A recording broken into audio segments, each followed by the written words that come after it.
Hello everyone, I'm Rohit here, and today in this video I'm going to discuss, is speed of light variable or constant?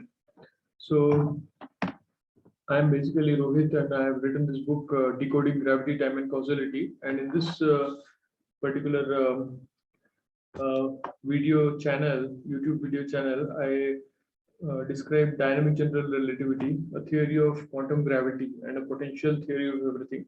But today we are going to discuss only general relativity. So in this video, we are going to stick to general relativity, and I'm not going to tell anything about dynamic general relativity. And I think that most of you will not regret watching this video. So stay put on. It may be slightly long video, but I think that everyone will be will understand it, and will not regret watching the video. So stay put till the end.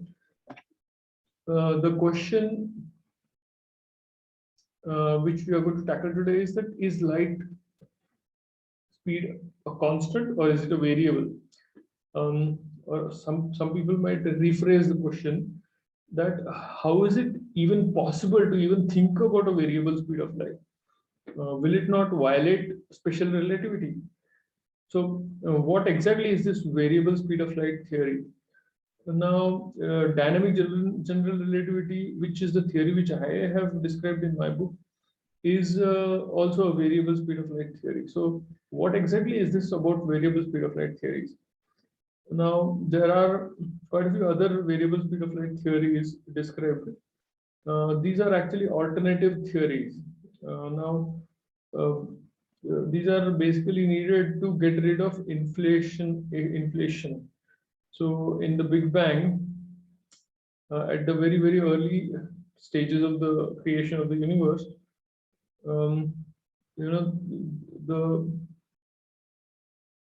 it is seen that every corner of the universe looks very similar, and the variation in the temperatures in the cosmic microwave background is also very little. So it is so uniform all throughout that at that time, how did the one portion of the universe come to know that the other portion of the universe is having this much temperature? So this transfer of information would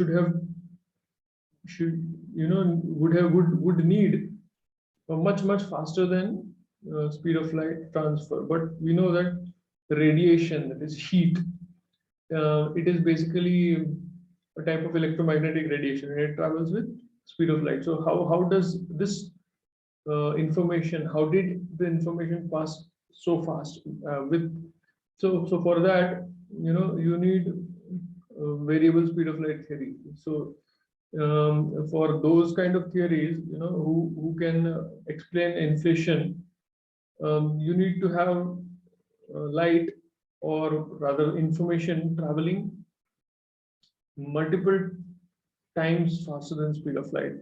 So it is for many people, it is absolutely absurd to even think about variable speed of light theory, but a lot of people are thinking about it. So is the speed of light constant or is it variable? That's the question which we are going to ponder today. So special relativity, what is the primary postulate of it? It says that speed of light is constant. What does that mean? It means that forward progression of light, photon, depends on the properties of the vacuum, and the vacuum has certain constants, that is permeability and permittivity of free space.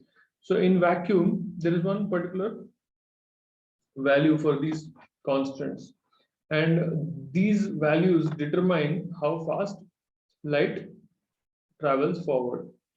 So it says, the special relativity would say that a photon has to travel one Planck length in one Planck time. So in one Planck length, in one Planck time, the photon has to travel forward in one Planck length only. So it cannot travel more or it cannot travel less. So Planck time is a very small time 10 to the power minus 43 seconds, and Planck length is also very small, 10 to the power minus 35 meters. So anyhow, so the light photon has to travel only one Planck length in one Planck time. So it cannot travel two Planck lengths or three Planck lengths like that. So special relativity says that it has to travel one Planck length in one Planck time, irrespective of the source velocity. So if the velocity of the source is like the source is moving with whatever velocity, it has to basically travel in forward direction in this particular speed of light. Okay, so we just continue with our you can think about a photon a thought experiment basically. So we can think that photon is a girl.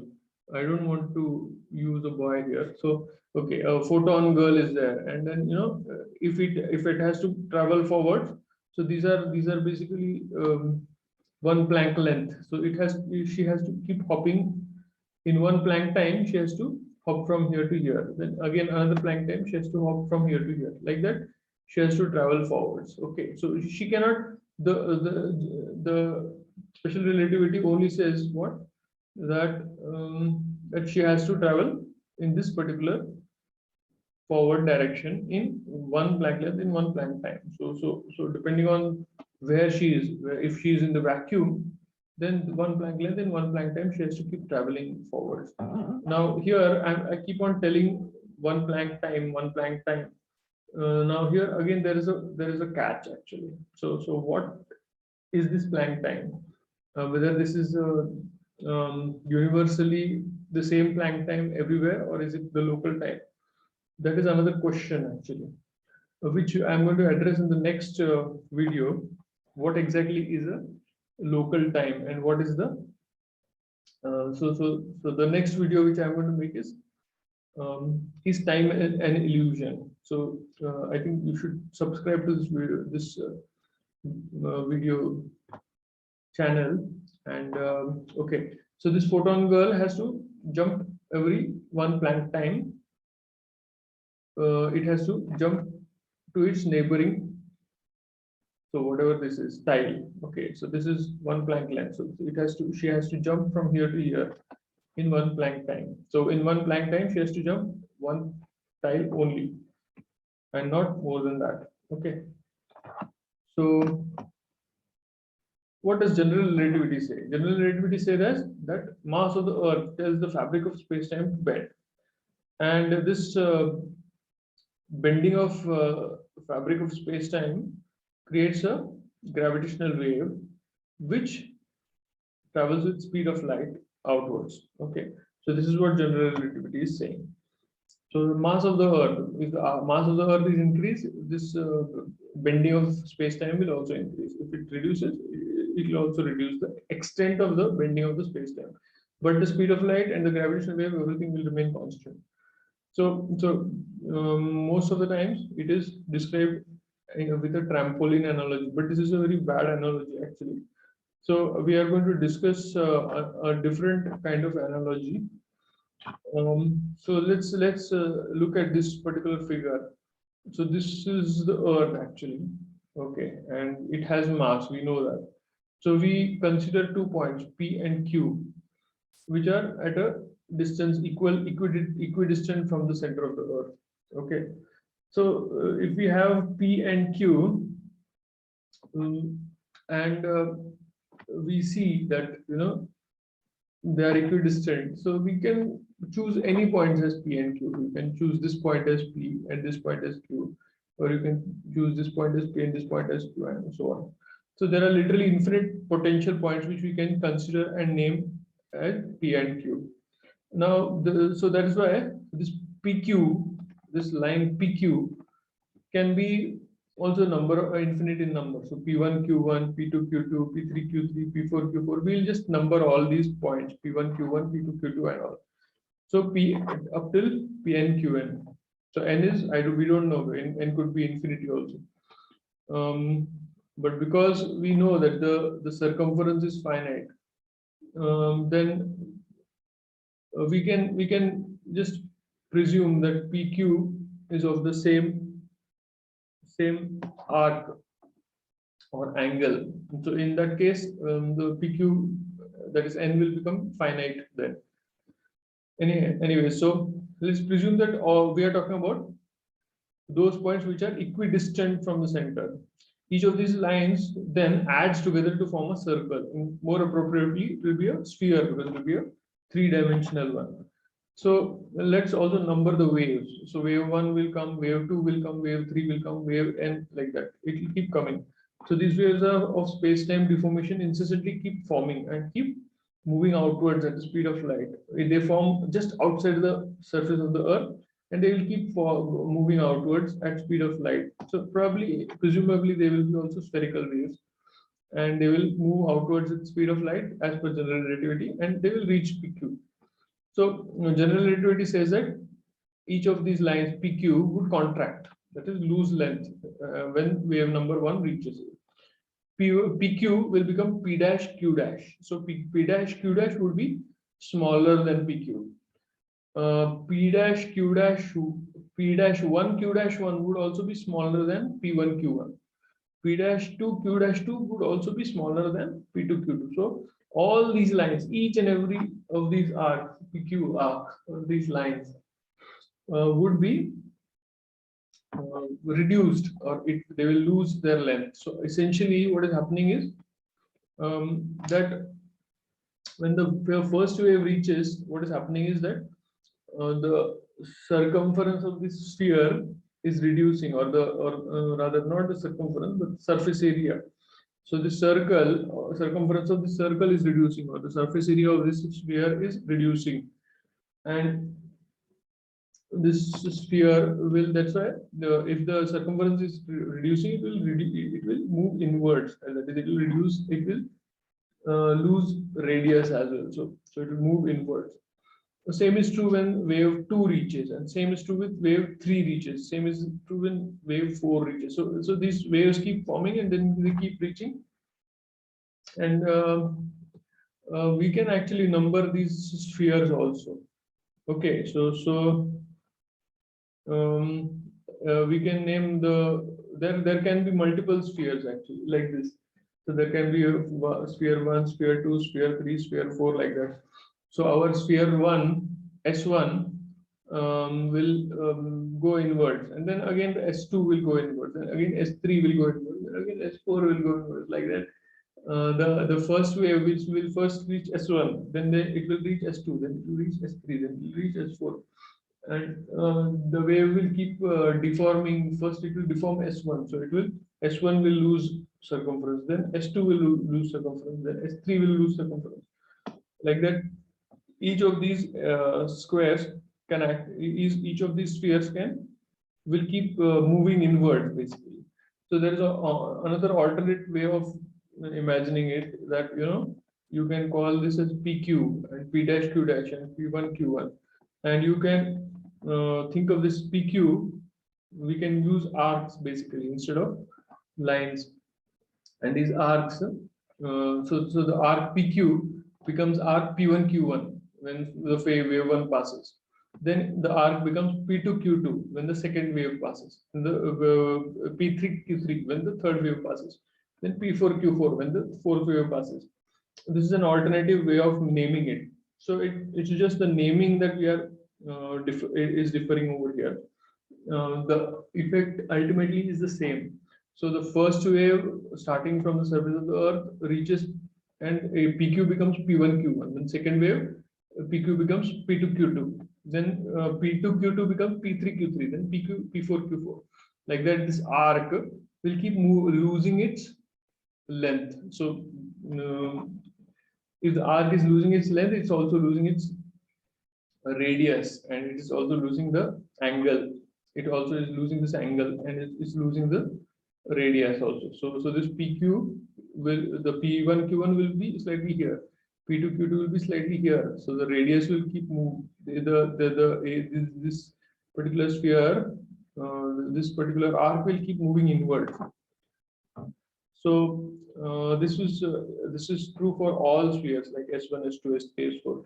So geometrically, you can actually prove that what general relativity is actually saying is that these spheres will not only the fabric of space-time which is bending, the space which is bending, what general relativity is telling is basically a, uh number of spheres of space-time which are moving inwards and constantly losing their surface area, and that's why basically the volume is being lost there.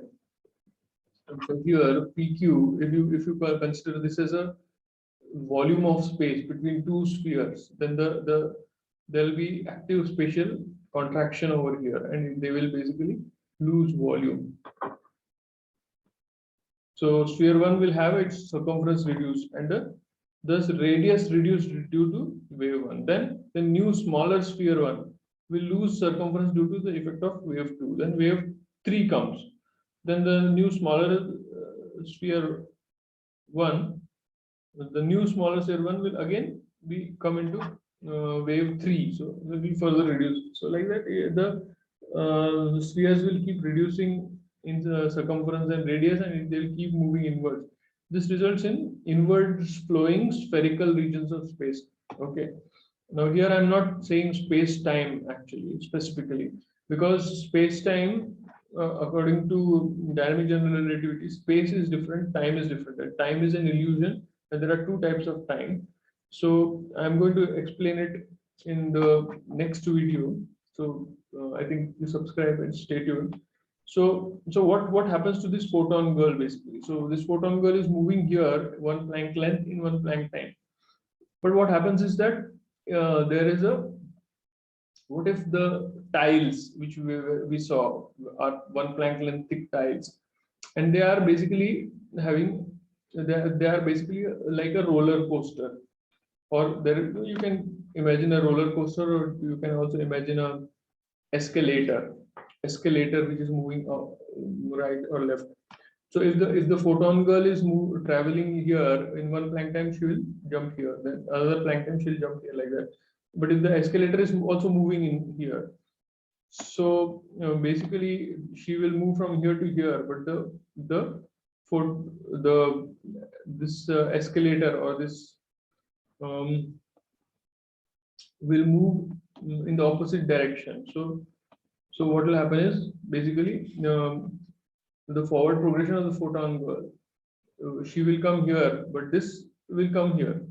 So if she is traveling in front by one Planck time, one Planck length in one Planck time, and the roller coaster is moving towards right in the same. So this is moving one Planck length in one Planck time in this direction. So this photon girl's forward movement is basically it is completely obliterated, or so the photon girl will remain in this particular position. So this will move in this will move in this direction, this will move in this direction. So the photon girl will remain here. So basically the forward progression of the photon is getting reduced, or rather so if this roller coaster is moving in this direction, then it will add to the velocity of the forward progression of photon. The photon will still keep moving one Planck length in one Planck time, but the whole roller coaster is also moving along with it. So the roller coaster is basically a space-time roller coaster. So general relativity or special relativity does not say anything about how fast a roller coaster made up of space-time can move, in what direction and how much it can move. It's basically actively expanding or contracting space-time. So space-time can contract or expand at whatever pace it can expand. So if you can again think about a DJR demon, or any demon, you can name the demon anything, and he has a wand, and he is basically making this particular escalator to move in one direction or the other direction. So the photon, this is a spherical photon, and it is trying to jump one Planck length in one Planck time. So this BGR demon will make the this particular zone to contract and this particular zone to expand. So what will happen is this particular zone will expand and this particular zone will contract. So although this is moving in this direction with one Planck length in one Planck time, the whole escalator is also moving in one Planck length in one Planck time. So the speed of light is basically doubled. So if the escalator is moving twice as much as the speed of light, then the speed of light will increase by that much proportion. So in that manner, you can realize that if the space-time is, if we can consider the photon as a single point particle, so this particular photon, we have actually assumed that this is made is basically within one Planck length, which is not completely accurate actually, but still you can think about it as a thought experiment. So if the photon is within one Planck length, then and if the photon is traveling in one particular direction, and if the space-time is also contracting, here it's contracting and here it's expanding. So the effect of forward progression of the photon plus contraction here plus expansion here can actually increase the velocity of the photon significantly. So the forward progression of the photon, although it is going one Planck length in one Planck time, but because the escalator of space-time is moving very rapidly, that's why its velocity will increase or reduce depending on how the escalator is moving. So here again you can see that the Earth is here somewhere, and you can see multiple arcs of these circles or spheres. So this is arc A, this is arc B, this is arc C, this is arc D, this is arc E. The photon is traveling in this particular direction, and this constantly gravitational waves are coming. So now we are not even talking about dynamic general relativity. We are talking about only general relativity. So general relativity is sending gravitational waves. So wave one comes here, then this P and Q loses length. So the total arc of A reduces, and that's why the diameter radius reduces. So what happens is then the wave reaches, first wave reaches B. So the radius of the B also reduces. Then C it reaches. Then the radius of C reduces. Then D it reduces. So essentially this A will move here, then move here, then move here like that. B will move here, then B will take the place of A. Then C will take the place of B. Then D will take the place of C. E will take the place of D. In this manner, the space-time is moving basically in this particular direction, but this photon is moving in this direction. So how fast is the space-time moving in this direction? It's variable. Think of it that this is basically within. There is a black hole here, and basically this space-time is moving inwards faster than speed of light. So even if the photon is directed in this direction and it is moving one Planck length in one Planck time, but here the forward progression here is much faster than that. Then that what happens is the forward progression of the photon is completely neutralized, and it will start moving inwards and it will be sucked inside. So the black hole, the forward progression is in fact hindered, and in fact it is reversed basically. So the forward progression of the photon essentially, even though the photon every one Planck time, yeah. So if this escalator is moving 2 or 3 Planck times in this particular direction, so what happens is that it will move in this direction the first Planck time, but it will the escalator will move here. So it will go here and then escalator will move 1, 2, 3. So the photon has essentially moved 2 Planck lengths backwards. Then again it will move forwards in 1 Planck length, but it will again move 3 Planck lengths back, and then again 1 Planck length forward, 3 Planck lengths back. So essentially 2 Planck lengths per Planck time it will keep going behind. So essentially it is sucked up inside twice as much as the speed of light. This is just, I'm just giving a rough estimate. I'm just for understanding purpose. So the photon essentially, even if it is moving in forward direction with special relativity absolutely not violated. Even then, with active spatial expansion or contraction, variable speed of light is possible. So what is the conclusion? The only possible and logical variation of general relativity is variable speed of light type of general relativity, that is VSL type of GR, which is actually equivalent to DGR or dynamic general relativity. So variable speed of light is basically perfectly consistent with special relativity. The photon travels 1 Planck length in 1 Planck time, but its velocity ultimately depends on the active spatial expansion or contraction. In dynamic general relativity, there is a universal coordinate system. So basically the argument here would be that, think of it that there is no universal coordinate system. So the coordinate system itself is moving up and down. So if you say that there is no universal coordinate system, then the coordinate system will keep changing. Then this will not work basically. So there is a universal coordinate system, so which is basically 1 Planck length small.